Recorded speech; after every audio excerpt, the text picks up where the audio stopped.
What if everything you knew about Moses was wrong? What if the great lawgiver of the Bible was actually an Egyptian pharaoh? In 1350 BC, a revolutionary king named Akhenaten banned all gods except one, the sun disk, Aten. He rewrote Egypt's religion, moved the capital, and declared himself the sole prophet of this new monotheistic faith. Then, he vanished from history. Centuries later, the Bible tells of Moses, raised as an Egyptian prince, receiving commandments from a single God and leading his people to freedom. But here's what they don't teach you. The timelines match, the theology matches, even the poetry matches. Today, we're going deep into one of history's most explosive theories, that Moses and Akhenaten were the same person. A theory so controversial, it was proposed by Sigmund Freud himself. This isn't conspiracy. This is documented history versus sacred scripture. And by the end of this video, you'll question everything you thought you knew. The desert wind moves like an ancient whisper, sweeping across the drifting sands of Egypt, carrying secrets buried for more than 3,000 years. Under the blazing sun, pyramids rise like silent witnesses, and the Nile continues its eternal journey. Civilizations have risen and fallen along its banks, but few mysteries remain as haunting or as provocative as the question we explore today. Was Moses actually Akhenaten? Was one of history's most influential religious figures, in fact, the revolutionary pharaoh who attempted to reshape Egypt's spiritual landscape? This story begins at the crossroads of legend and archaeology, scripture and hieroglyph, faith and speculation. It takes us deep into the Amarna period, one of the most turbulent and extraordinary chapters in Egyptian history, a period ruled by a man who challenged thousands of years of tradition, a man so radical that after his death, his memory was nearly erased from existence. That man was Akhenaten, the so-called heretic pharaoh. At the same time, another figure emerges from the ancient world's narrative tapestry. Moses, the lawgiver, the prophet credited with receiving the Ten Commandments and leading the Israelites out of Egyptian bondage. Moses stands as a titan of religious history, the foundational figure for Judaism, Christianity, and Islam. But what if these two towering figures were, in truth, one and the same? This bold theory, first proposed in modern form by Sigmund Freud and echoed by various scholars and independent researchers, suggests that Moses was not merely raised in Egypt, as the Bible claims, but that he was an Egyptian himself, possibly even Akhenaten, the pharaoh who introduced monotheism to the world. To understand how these two identities might converge, we must begin with the world they inhabited. Around 1350 BCE, Egypt was a land defined by stability, ritual, and a pantheon of gods. The state religion revolved around Amun, the Hidden One, whose priests held immense power, spiritually, politically, and economically. The pharaoh was a divine intermediary, a bridge between gods and mortals. Society thrived on order, tradition, and continuity. Into this world stepped Akhenaten, a young and enigmatic pharaoh whose vision shattered the foundations of Egyptian religion. He abolished the worship of all gods except one, the Aten, the radiant disk of the sun. Instead of temples filled with mysterious statues and rituals, he ordered open-air sanctuaries bathed in sunlight. He composed hymns praising the Aten as the source of all life, and he relocated the royal capital to a brand new city, Akhetaten, dedicated entirely to the worship of this single deity. It was an unprecedented religious revolution, one that shocked Egypt to its core. Meanwhile, the figure of Moses emerges in the biblical narrative as a man raised in the Egyptian court, educated among the elite, yet destined to challenge the pharaoh and lead a people to freedom. The Bible describes him as a reluctant leader, a prophet, a lawgiver, but it also presents him as someone with deep knowledge of Egyptian culture, ritual, and governance. And it is precisely this intersection, Moses as a man of Egypt and Akhenaten as a revolutionary monotheist, that forms the heart of this investigation. Why would anyone think Moses and Akhenaten could be the same person? For starters, both men preached a form of monotheism in a world dominated by polytheistic traditions. Both had conflicts with Egypt's religious institutions. Both experienced a dramatic break from the ruling elite. Both vanished from history in mysterious ways. But the story is far more complex. As we dive deeper into this documentary, we will explore the remarkable parallels and the equally striking contradictions between Moses and Akhenaten. We will examine archaeological evidence, analyze the political climate of ancient Egypt, trace the origins of early monotheism, and confront the timeline puzzles that continue to challenge historians. We will also explore the counter-arguments, because not every scholar agrees, and for good reason. Our journey begins not with scripture,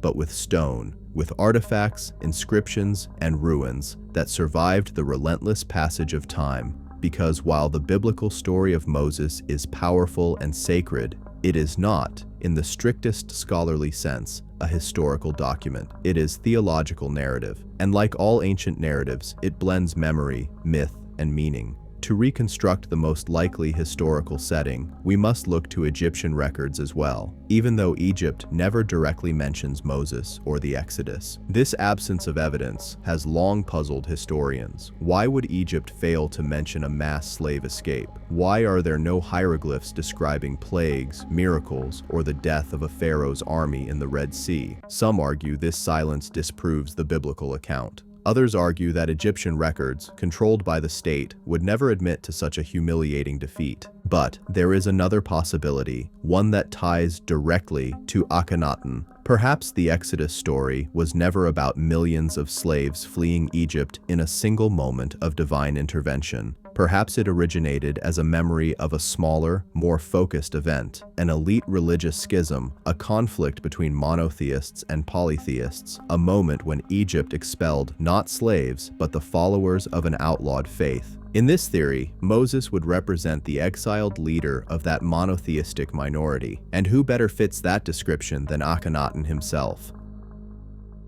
But before we weigh this possibility, we must understand the man behind the legend. Who was Akhenaten? What drove him to overturn the religious order of Egypt? How did he envision his god, the Aten?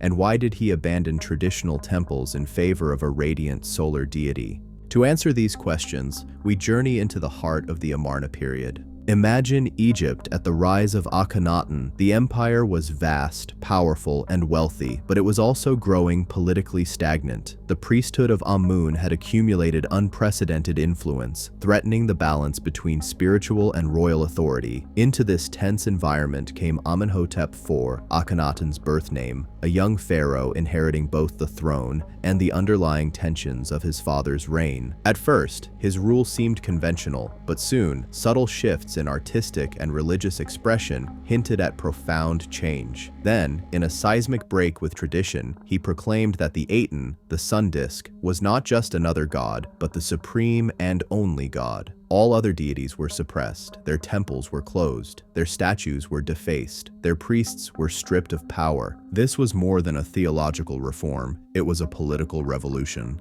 In the biblical narrative, Moses confronts the ruling power of Egypt, demanding liberation for his people. In the archaeological narrative, Akhenaten confronts the entrenched priesthood, demanding submission to his new vision. Two leaders, two revolutions, one recorded in sacred text, the other in stone.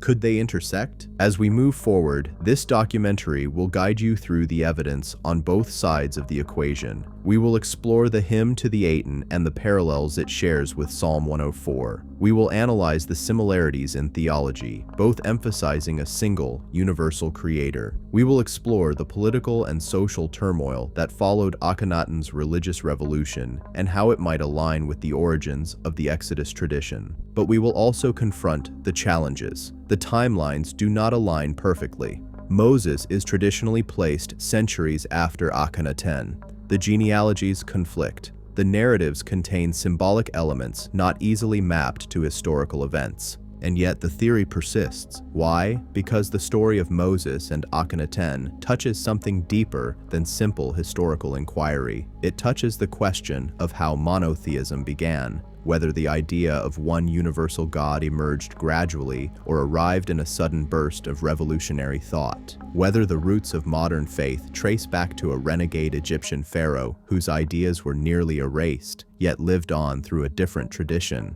In this first chapter of our investigation, we stand at the threshold of the mystery. Ahead lies a labyrinth of evidence, theories, contradictions, and possibilities. As we continue, we invite you to suspend assumptions, not to discard faith or history, but to explore how they may intertwine in unexpected ways. The sands of Egypt are full of stories. Some are carved in stone, others survive only in whispers. Today, we follow one such whisper into the depths of time, searching for the truth behind one of the most fascinating questions ever posed. Was Moses actually Akhenaten? This is where our journey begins. The rise of Akhenaten. To understand how a single individual could have sparked one of the greatest religious controversies in history, we must step into Egypt during the reign of the young prince Amenhotep IV. Long before he became Akhenaten, the figure whose legacy would echo through millennia, Egypt at this moment was at the height of its imperial power. The 18th dynasty controlled vast territories beyond the Nile Valley and maintained diplomatic relationships with kingdoms stretching deep into the Near East. Wealth poured in from conquests, trade, and tribute. Monumental architecture dominated the landscape.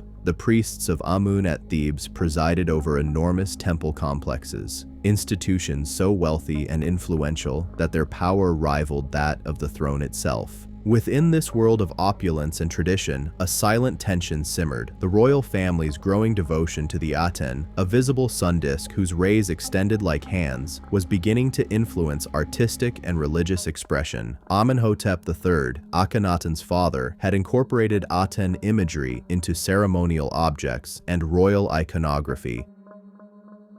Scholars still debate whether the seeds of monotheism began in his reign, but there is no question that he elevated the Aten's status in ways previous pharaohs had not. It is into this complex religious climate that young Amenhotep IV stepped onto the throne, possibly as a co-regent with his father. The early years of his rule gave little hint of the radical agenda that would soon unfold. He oversaw traditional rituals, upheld the ceremonies of the state, and made offerings to Amun, at least publicly. Yet beneath this facade, his attention increasingly turned toward the Aten. The transformation that followed would not only redefine his reign, but ripple through history. In the 5th year of his rule, the shift became unmistakable. Amenhotep IV adopted a new name, Akhenaten, meaning effective for the Aten. In Egypt, a name was not merely a label, it was a statement of purpose, identity, and divine alignment. By renaming himself, the pharaoh announced a new religious direction for the kingdom. Soon after, he made an even more dramatic move. He founded an entirely new capital city, Akhetaten, today known as Amarna, built in a remote desert plain far from traditional centers of power. This was not a mere relocation, it was a symbolic severing from the religious institutions of Thebes. The new city was dedicated exclusively to the Aten, its temples open to the sky, its courtyards bathed in sunlight. No statues, no dark sanctuaries, no imagery of the old gods.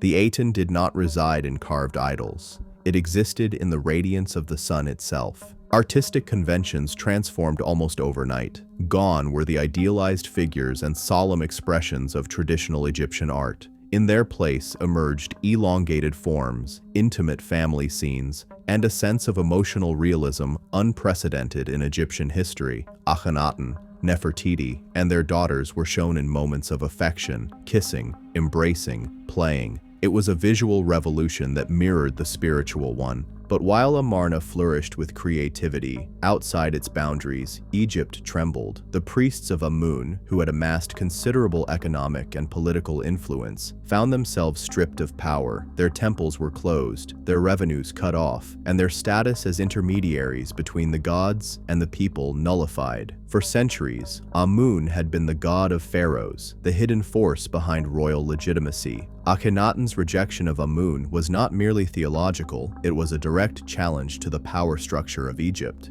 The suppression of the old religious order intensified. Inscriptions of traditional gods were chiseled away. The word gods, written in plural, became taboo. Akhenaten demanded devotion to the Aten alone, elevating the sun disk to the center of cosmic order. In his hymn to the Aten, one of the most poetic documents of ancient Egypt, the pharaoh described a deity that created all life, sustained the world, and governed both Egyptians and foreigners with equal grace. This was a universal god, not bound by geography or lineage.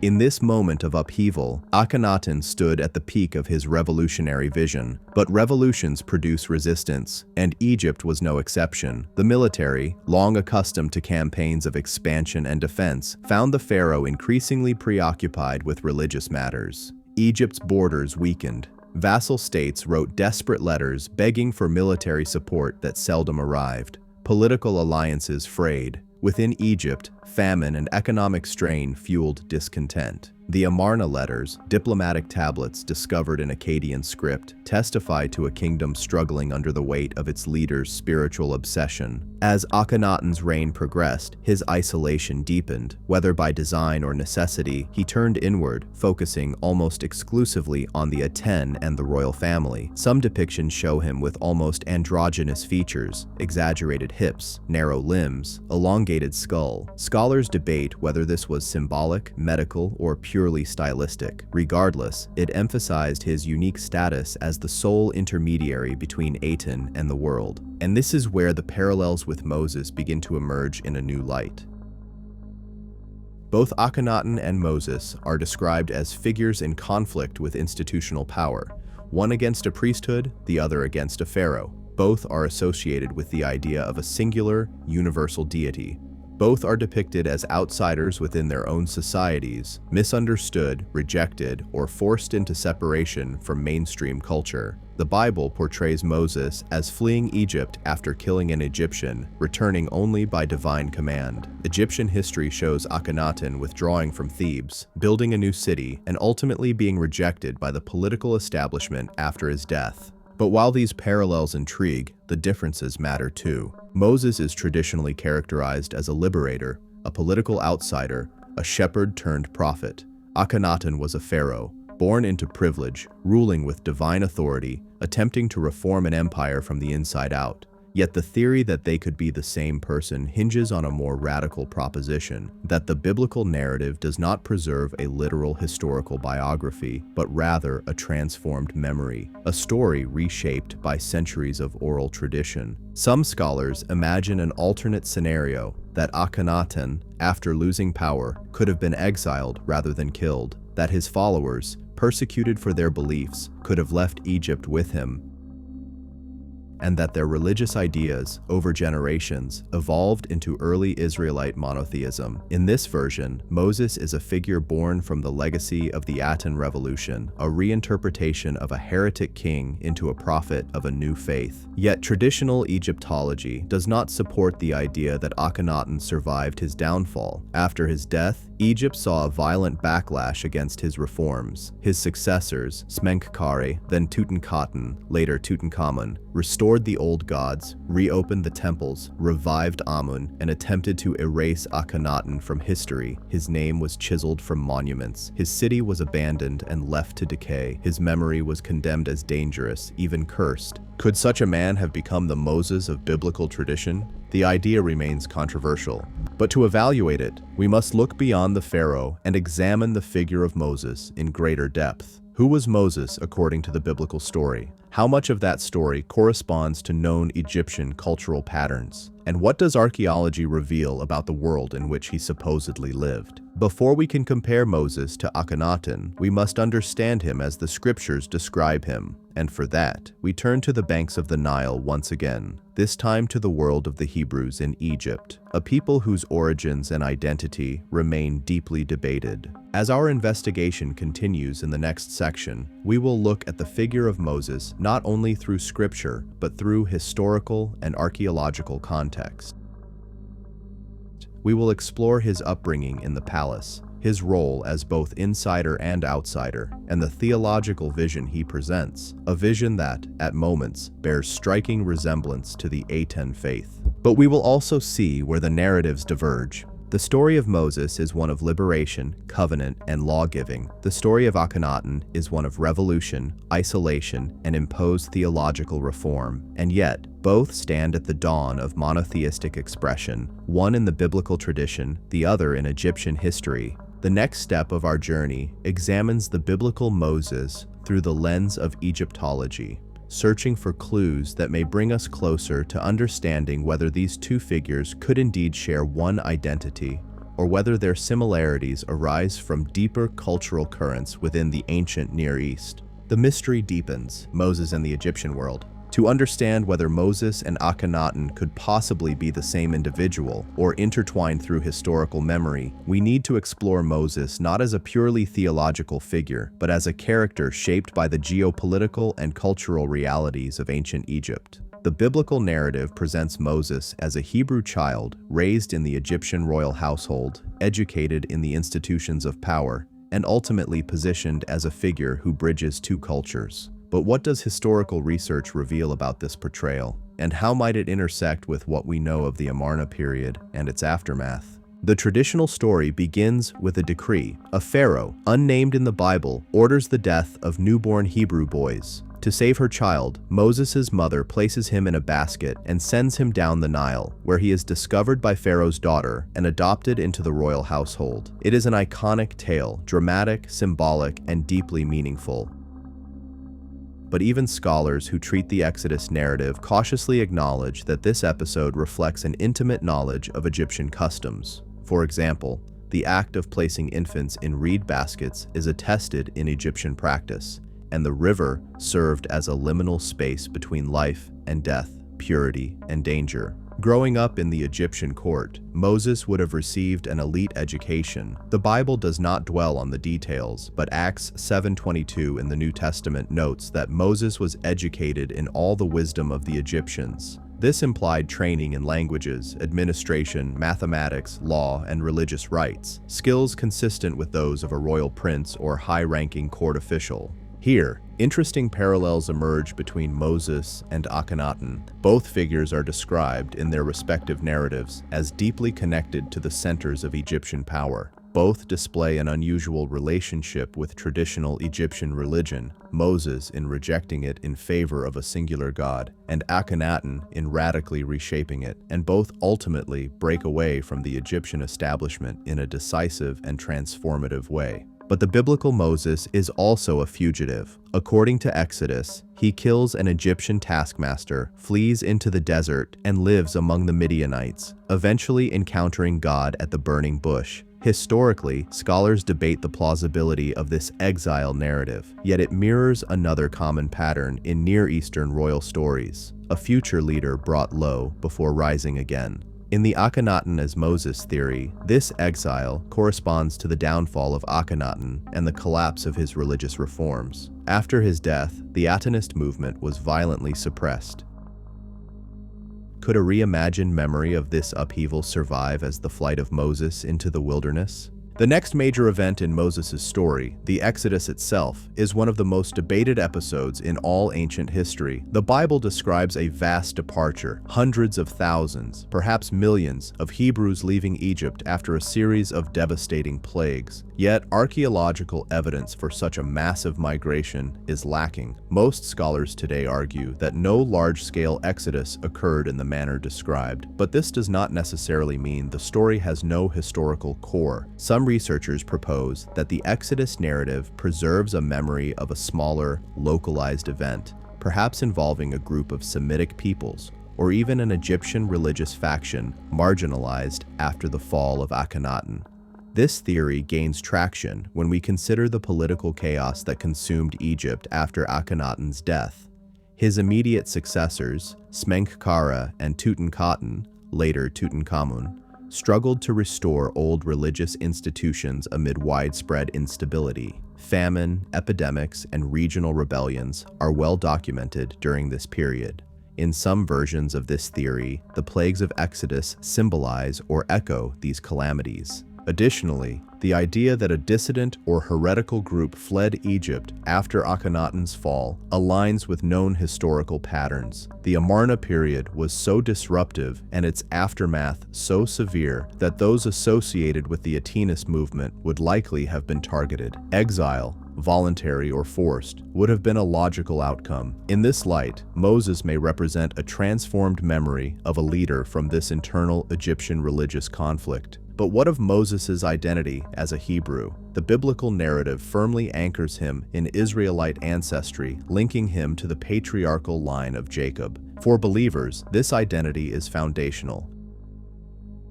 For historians, however, the origins of the Israelites remain complex and debated. Archaeological evidence suggests that early Israel emerged from within Canaan itself through a gradual cultural shift rather than mass migration. If true, this further complicates the traditional Exodus story. One possible reconciliation is that only a small group, later mythologized, carried the memory of an Egyptian leader into early Israelite culture. Over generations, this memory could easily merge with local traditions, producing the composite figure we now know as Moses. Scholars who support the Akhenaten-Moses connection often emphasize that ancient narratives evolve over time, expanding and transforming to meet the theological needs of communities. Another remarkable connection between Moses and Egyptian culture lies in the law codes associated with him. The Ten Commandments and various legal passages in the Torah show thematic similarities to earlier Near Eastern law codes, including the famous Code of Hammurabi.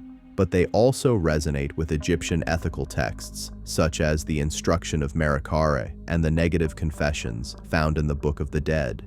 Many of these writings emphasize truth, justice, and moral conduct, values deeply embedded in Egyptian religious philosophy. If Moses had truly been raised in the Egyptian elite, it would be unsurprising for his legal and moral teachings to reflect Egyptian influence. Likewise, Akhenaten's religious hymns emphasize ethical living through harmony with the Aten. Though not legal codes, these hymns reveal a conceptual frame in which divine order governs human behavior. One of the strongest parallels cited by proponents of the Akhenaten-Moses theory involves the language used to describe God. The great hymn to the Aten, discovered in the tomb of at Amarna, contains passages strikingly similar to Psalm 104 in the Hebrew Bible.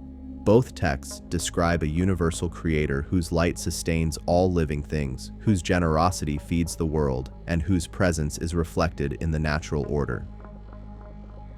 While parallelism in ancient Near Eastern poetry is common, these similarities fuel speculation of shared intellectual lineage. There is also the matter of circumcision. The Bible presents this practice as a central covenant sign for the Israelites, yet it was also deeply rooted in Egyptian culture. Pharaohs and priests are known to have been circumcised, and the practice is attested in Egyptian artwork. If Moses had been of Egyptian origin, this connection becomes more coherent. In the Akhenaten theory, such shared practices strengthen the possibility of cultural continuity between Egypt and early Israel. Still, we must consider the critical differences. Moses is depicted as a liberator, leading people out of bondage. Akhenaten was a king, presiding over an empire. Moses confronts a pharaoh. Akhenaten was a pharaoh. These distinctions are not easy to reconcile, unless we view Moses not as a literal biography of one man, but as a symbolic figure in whom elements of multiple memories, Egyptian, Canaanite, and Israelite, were combined.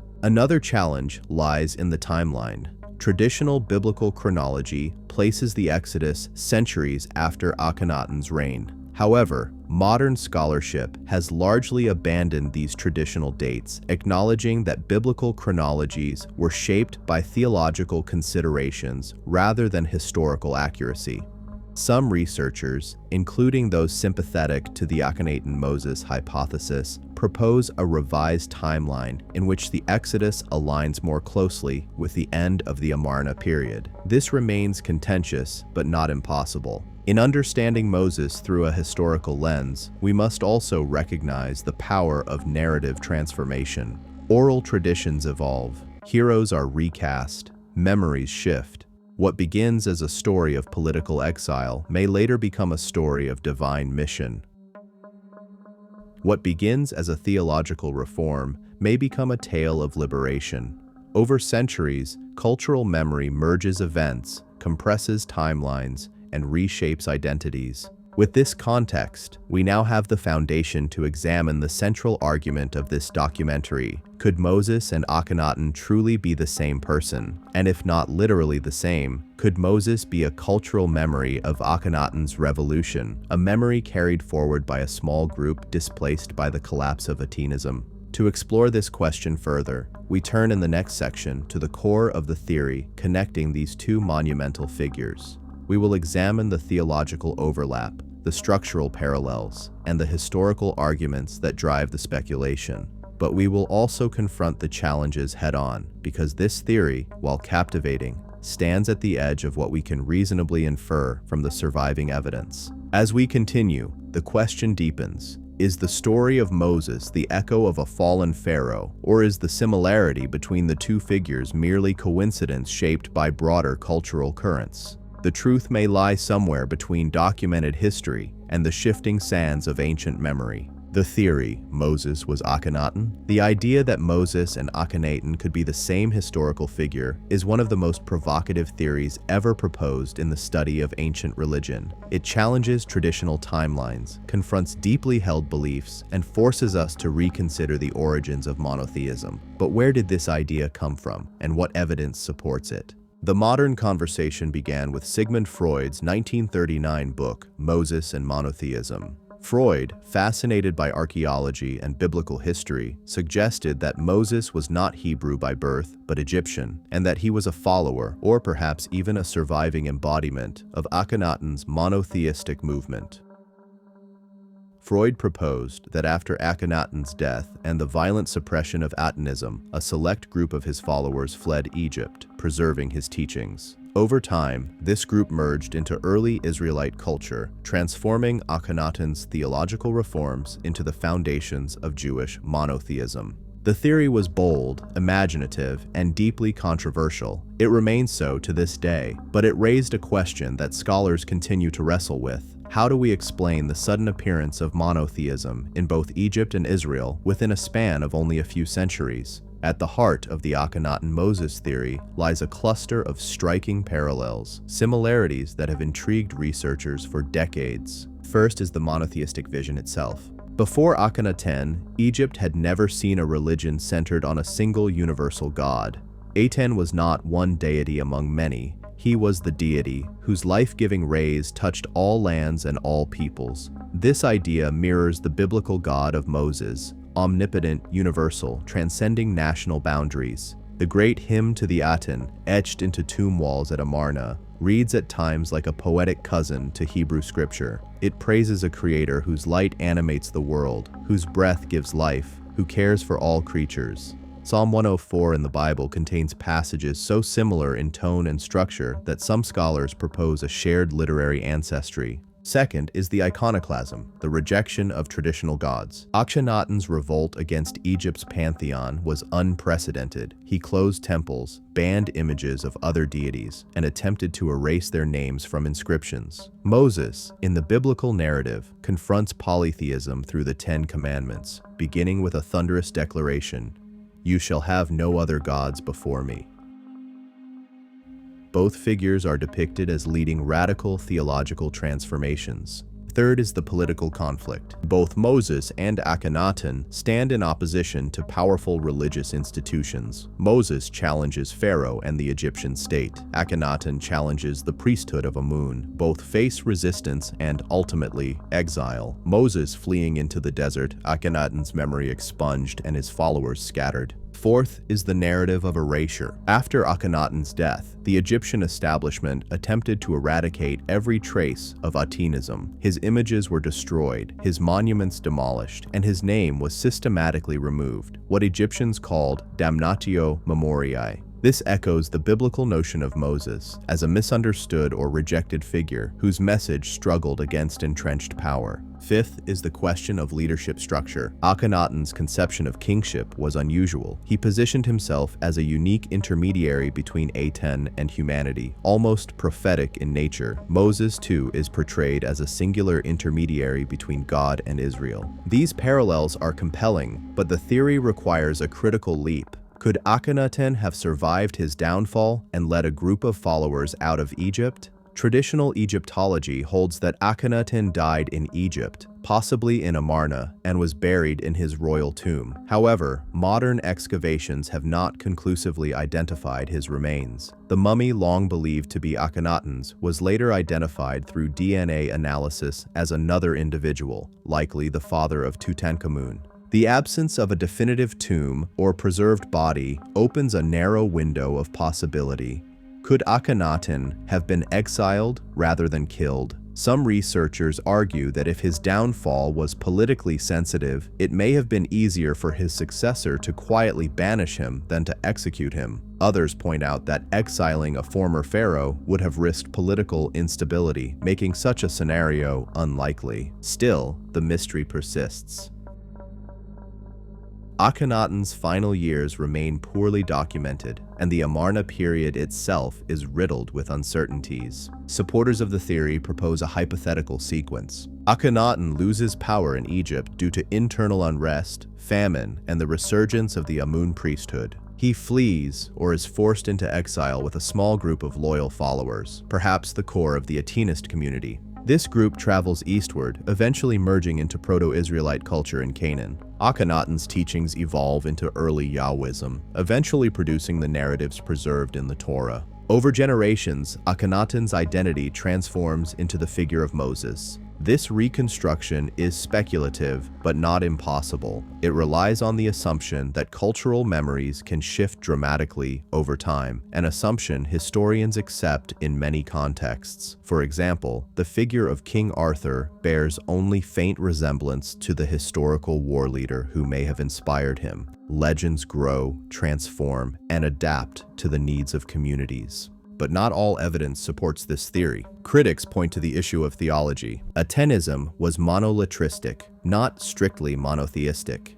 Aten may have been seen as supreme, but Akhenaten never explicitly denied the existence of other deities. He simply forbade their worship. The biblical God, by contrast, is presented as the sole deity who exists. Moses' theology is more absolute. Others highlight the lack of overlap in symbols and rituals. Atenism promoted open-air worship, solar imagery, and royal intermediaries. Early Israelite religion, by contrast, centered on covenants, altars, animal sacrifices, and the Ark of the Covenant. These differences suggest separate religious developments. The timeline is another major challenge. Even with revised chronologies, aligning the secular dates of Akhenaten's reign with proposed dates for the Exodus requires creative reconstruction.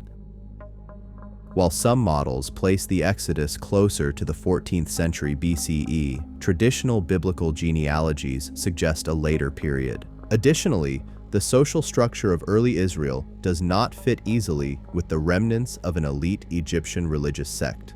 The Israelites appear to emerge from multiple ethnic backgrounds within Canaan, not from a single leader-driven migration out of Egypt. There is also the matter of political identity. Moses in the Bible is a liberator of slaves and a lawgiver of a new nation. Akhenaten was a monarch with divine authority. These roles are almost opposites, yet the parallels continue to spark debate. Some scholars argue that the resemblance between Moses and Akhenaten may not indicate that they were the same individual, but that the memory of Akhenaten's revolution influenced early Israelite religion. In this view, Moses is not Akhenaten, but Moses' theological environment was indirectly shaped by Atenism's impact on the Near East. For example, trade routes and political alliances connected Egypt and Canaan during and after the Amarna period. Canaanite cities sent letters, tributes, and diplomatic envoys to Akhenaten's court. The political turbulence following the end of Atenism may have displaced populations across the region, carrying with them fragments of religious ideas. Another theory suggests that Moses may have been an Atenist priest, a member of the royal court who adopted Akhenaten's beliefs and preserved them after the pharaoh's fall. This would explain Moses's deep familiarity with Egyptian culture and his commitment to monotheism. Still, other scholars propose that the similarities are coincidental reflections of broader cultural shifts in the ancient Near East, a growing movement toward ethical religion, increasing dissatisfaction with traditional polytheism, and a rising emphasis on moral order rather than divine caprice. As the debate unfolds, one question remains central. Does the theory bring us closer to understanding the origins of monotheism? Whether or not Moses was Akhenaten, the two figures represent early expressions of a revolutionary idea, the belief in a single, universal God. Their stories, taken together, illuminate a moment in human history when religious thought shifted dramatically. In the next section, we will confront the counter-arguments directly. Why do most Egyptologists reject the Akhenaten-Moses theory? What archaeological evidence contradicts it? And where do the historical records offer clues that resist easy interpretation? The path forward leads deeper into the tension between faith, history, and memory, a tension that lies at the heart of this centuries-old mystery. Counter-arguments and scholarly debate. Every compelling historical theory must withstand rigorous scrutiny, and the suggestion that Moses and Akhenaten were the same person faces significant challenges. While the parallels are intriguing, mainstream scholars, both Egyptologists and biblical historians, raise numerous objections. To understand the strength and limitations of the theory, we must evaluate the counter-arguments carefully, weighing evidence against speculation. One of the most persistent criticisms involves timeline discrepancies. Traditional biblical chronology places Moses in the 13th century BCE during the reign of Ramesses II, largely because the city of Pi-Ramesses is mentioned in Exodus. Akhenaten, however, ruled in the 14th century BCE, nearly a century earlier. This temporal gap is difficult to bridge. Supporters of the Akhenaten-Moses hypothesis counter that biblical chronology is not literal history. Many dates were systematized long after the events they describe. They argue that the Exodus story might compress or reorganize centuries of memories, causing events from different periods to merge. Still, the chronological problem remains a major hurdle for the theory. Another major objection concerns theological differences. While Atenism is often described as monotheistic, most scholars consider it a form of monolatry, worship of one God without denying the existence of others. Akhenaten did not declare other gods false. He simply outlawed their worship. The Aten remained tied closely to the sun, represented physically by the solar disk. By contrast, the biblical God is transcendent, invisible, and not embodied in nature. Additionally, Atenism revolves heavily around the person of the pharaoh. Akhenaten places himself and his family at the center of worship, acting as the sole intermediary between Aten and the populace. This stands in stark contrast to Moses, who positions himself not as a divine ruler, but as a servant and messenger of God. The political theological structure of Atenism simply does not map neatly onto Israelite religion. Furthermore, Moses preaches a covenantal faith, one in which God enters into an agreement with an entire people. Atenism contains no such concept. It is royal, centralized, and hierarchical. These distinctions are fundamental and difficult to reconcile. Critics also point to the lack of archaeological evidence for an Atenist migration. If a significant group of Akhenaten's followers had fled Egypt, signs might appear in the archaeological record of Canaan. Yet no site has yielded unambiguous evidence of Aten worship. There are no Aten temples, inscriptions, or iconography in the Levant that can be directly connected to displaced Egyptians from the Amarna period. However, supporters argue that a small group could leave few traces, especially if they merged quickly into established Canaanite communities. Ideas can travel without artifacts, leaving only conceptual footprints. This possibility cannot be dismissed. But the absence of physical evidence remains a strong counterpoint. The identity of Moses as Hebrew is also deeply problematic for the Akhenaten hypothesis. The Torah roots Moses in Israelite lineage, connecting him to the tribe of Levi. For religious traditions, this ancestry is essential. Historically, however, many scholars see the Moses narrative as a composite of multiple traditions, shaped over centuries. If Moses originated in Egyptian memory rather than Israelite genealogy, his lineage could reflect later cultural adaptation. Still, this interpretation challenges the literal reading of Scripture, making it controversial. Another critical difference lies in their social roles. Akhenaten was the ruler of the world's most powerful empire. Moses led a group of marginalized people. The gulf between their social positions is vast. To bridge this gap, the Akhenaten-Moses theory requires a dramatic fall from power, one that leaves almost no trace in records. Egypt's attempt to erase Akhenaten's memory was thorough, but absence of evidence does not automatically imply a successful escape or transformation into another identity. Many scholars argue that the similarities between Moses and Akhenaten reflect parallel cultural developments rather than direct equivalence.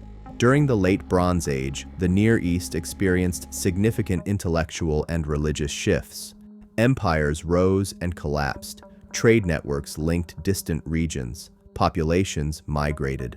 In such a dynamic environment, ideas about divinity, morality, and political power spread across borders. In this view, monotheistic tendencies could emerge independently in multiple regions as part of a larger cultural evolution. Akhenaten's reforms may have influenced neighboring societies, but not necessarily through one individual becoming another. Furthermore, literary parallels, such as those between the hymn to the Aten and Psalm 104, do not require direct identity. Ancient cultures borrowed and adapted motifs freely. Egyptian, Canaanite, and Mesopotamian poetry share common themes of cosmic order and divine nourishment. Similar imagery does not prove identical authorship or theological continuity. Another major criticism focuses on lack of textual evidence.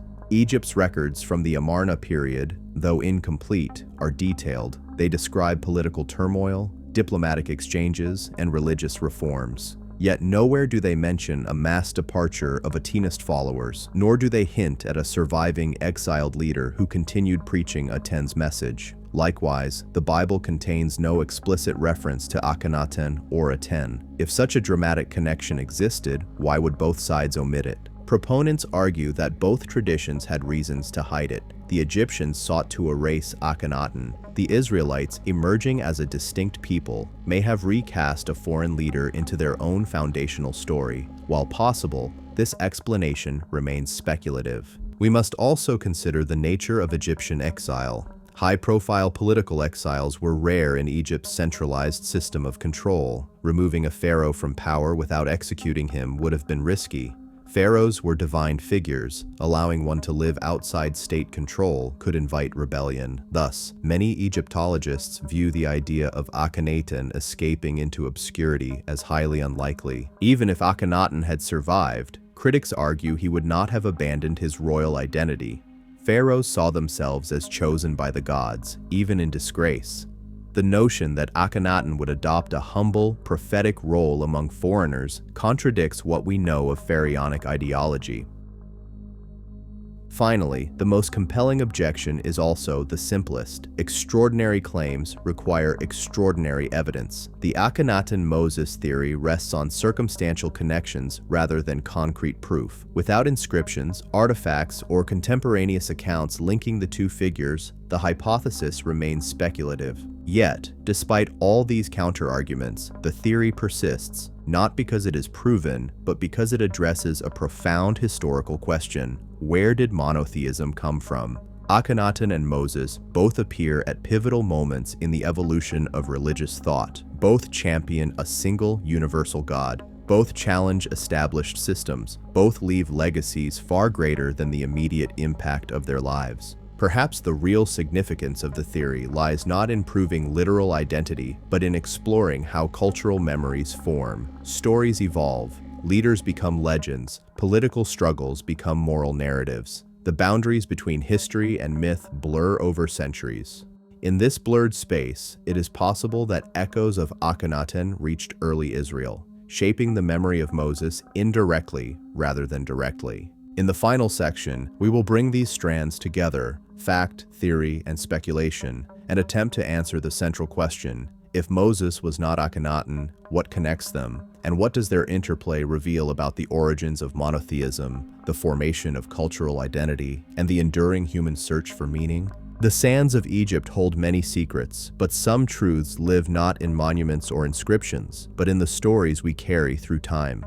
The sands of ancient Egypt settle once more, revealing not definitive answers, but layers of possibility.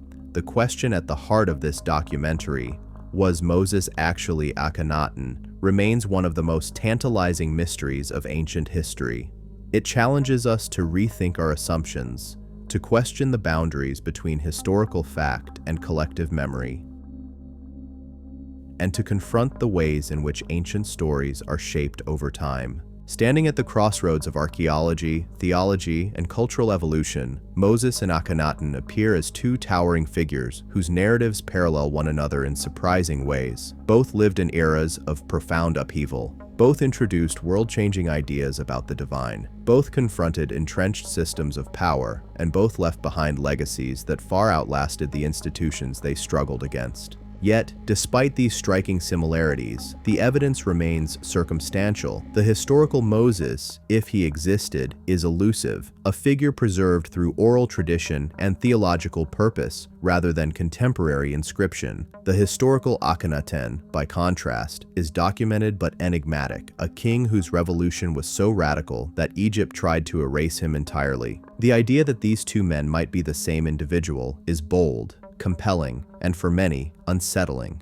It forces a reinterpretation of religious origins and asks us to consider that sacred narratives may contain echoes of forgotten political events. But after weighing the archaeological facts, the textual patterns, and the scholarly arguments, one conclusion emerges clearly. The theory is possible, but unproven. The absence of definitive evidence linking Moses and Akhenaten does not invalidate the conversation. Instead, it opens a wider dialogue about how civilizations remember, reinterpret, and repurpose the past. In the ancient world, history was not merely recorded, it was crafted. Stories were shaped by identity, by trauma, by hope, and by the evolving needs of communities. Across generations, a historical figure could transform into a legend into a prophet, and a prophet into the foundation of an entire faith. Perhaps Moses was never Akhenaten.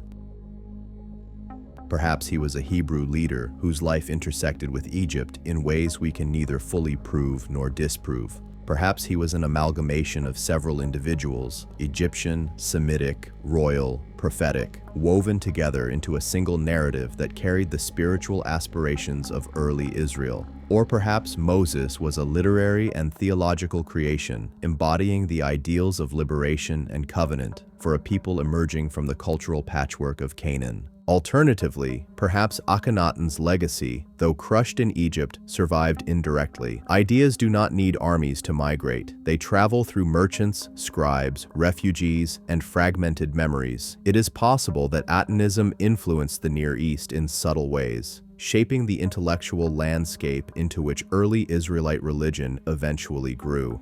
In this scenario, Moses is not Akhenaten, but his teachings may carry faint resonances of the heretic Pharaoh's attempt to reimagine the divine.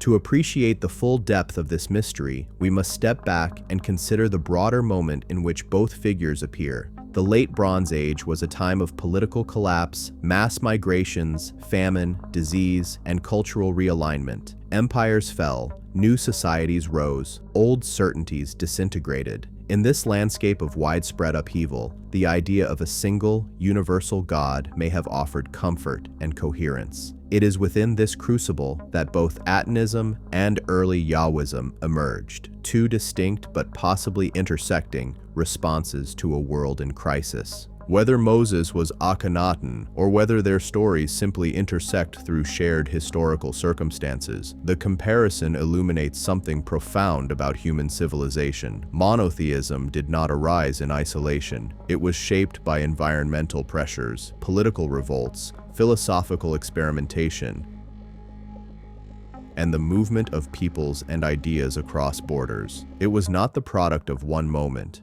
but of many. In exploring this possibility, we also confront the limits of historical reconstruction. Much of the ancient world remains hidden, lost beneath sand, sea, or centuries of silence. Archaeology has revealed only fragments of the Amarna period, and biblical texts represent layers of tradition shaped by centuries of retelling. What remains is a puzzle missing many pieces, inviting multiple interpretations. Yet this absence of certainty is precisely what makes the inquiry meaningful. It reminds us that history is not merely a record of what happened, but an evolving conversation about what might have happened. It encourages curiosity, humility, and critical engagement. And it highlights the enduring power of narrative, how stories from thousands of years ago continue to shape the identities, beliefs, and imaginations of billions of people today. As we close this investigation, we return to the image with which we began, the desert wind sweeping across ancient stones, carrying whispers from a distant past. Those whispers speak of kings and prophets, revolutions and revelations, memories preserved and memories lost. They invite us to listen, to question, and to search for truth, not only in records, but in the echoes of history. Perhaps someday, new archaeological discoveries, an inscription, a tomb, a tablet, will shine clearer light on the connection between Moses and Akhenaten. Perhaps DNA analysis, ground-penetrating radar, or future technologies will reveal details we cannot yet imagine. Or perhaps the mystery will endure, remaining one of history's most captivating enigmas. Either way, the significance of the question transcends the answer. For in comparing Moses and Akhenaten, we uncover something deeper. How ancient people understood the divine, how societies reinvent themselves after catastrophe, and how radical ideas can survive even when their creators do not. The story of Moses shaped the identity of nations. The story of Akhenaten challenged the might of an empire, and between them lies a fascinating possibility that the origins of Western monotheism may trace back to a forgotten revolution in a sunlit city on the Nile. As we let the sand settle and the Nile flow on, the final words of this inquiry echo softly. History is not always what it seems. Sometimes it is what we remember. Sometimes it is what we forget. And sometimes it is hidden in the space between two extraordinary lives. The sands of Egypt, swept by the eternal wind, do not yield their deepest secrets easily. After a journey across millennia, through the sun-baked ruins of Amarna, the dense theological narratives of the Torah, and the meticulous but fragmented records of archaeology, we arrive at a place not of definitive answers, but of profound and transformative understanding. The question that propelled this investigation, was Moses actually Akhenaten, proves to be less a historical puzzle to be solved with a simple yes or no, and more a brilliant prism through which to view the very nature of history, memory, and the birth of revolutionary ideas. The conclusion we must draw is not that these two figures were literally the same man, but that they are two inseparable manifestations of the same seismic shift in human consciousness, the eruption of monotheism, a shift so monumental that its origins became shrouded in myth, its architect nearly erased, and its legacy fractured across cultures.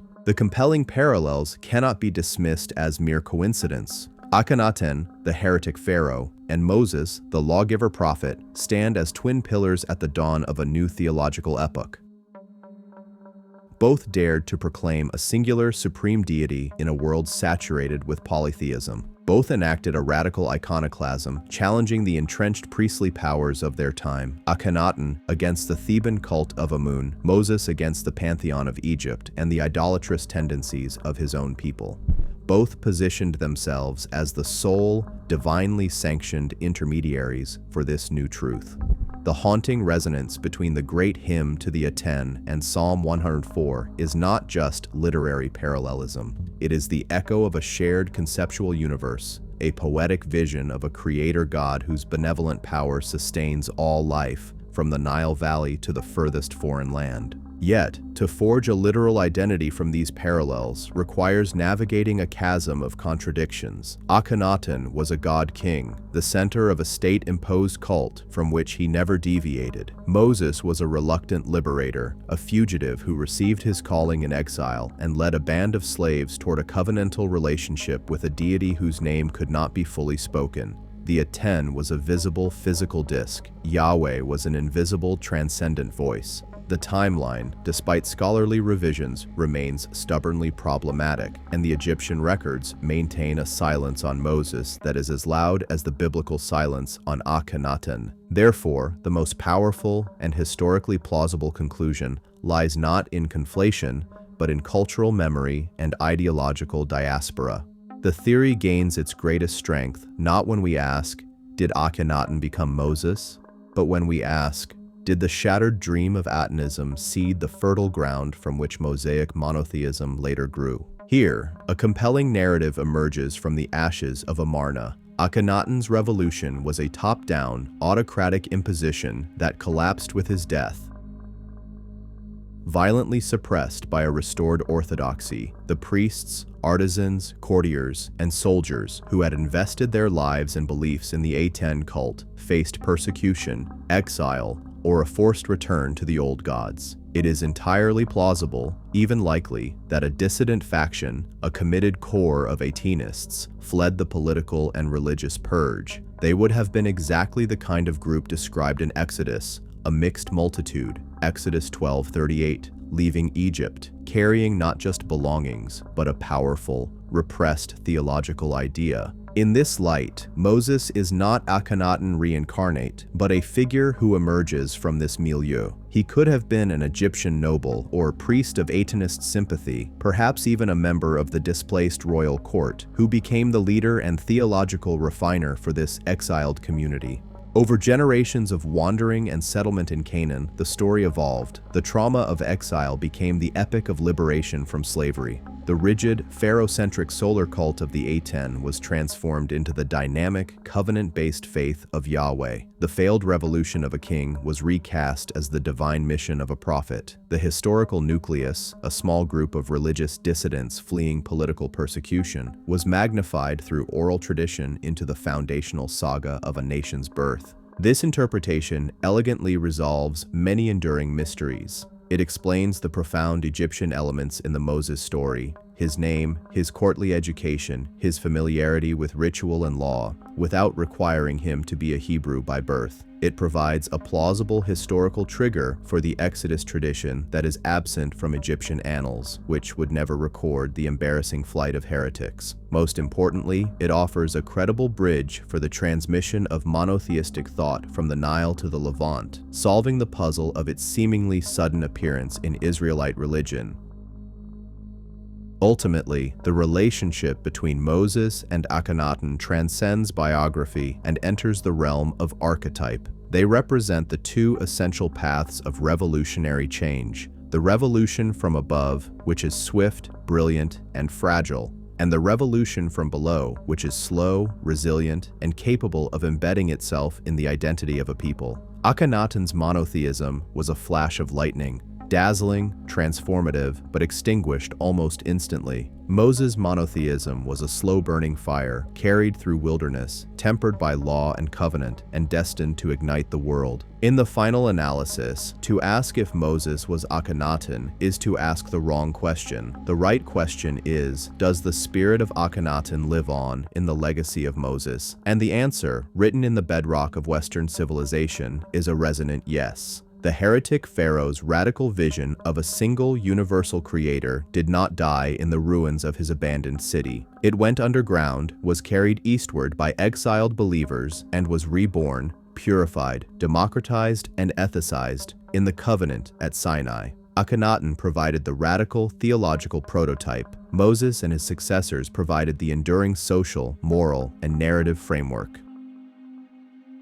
The wind over Egypt, then, carries more than sand. It carries the ghost of a forgotten king and the echo of a prophet's call, intertwined in the very foundation of our understanding of God. Their stories are not one, but they are inseparably linked. Two chapters in the same epic of human awakening. Akhenaten dared to imagine one God. Moses made that God the cornerstone of a people's destiny. In that sacred dialogue between a pharaoh's doomed dream and a prophet's enduring law, the modern world was born.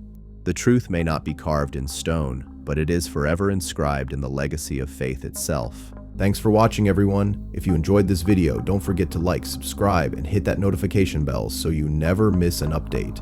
Drop a comment below with your thoughts. I love hearing from you. Check out more videos on the screen, and I'll see you in the next one. Take care.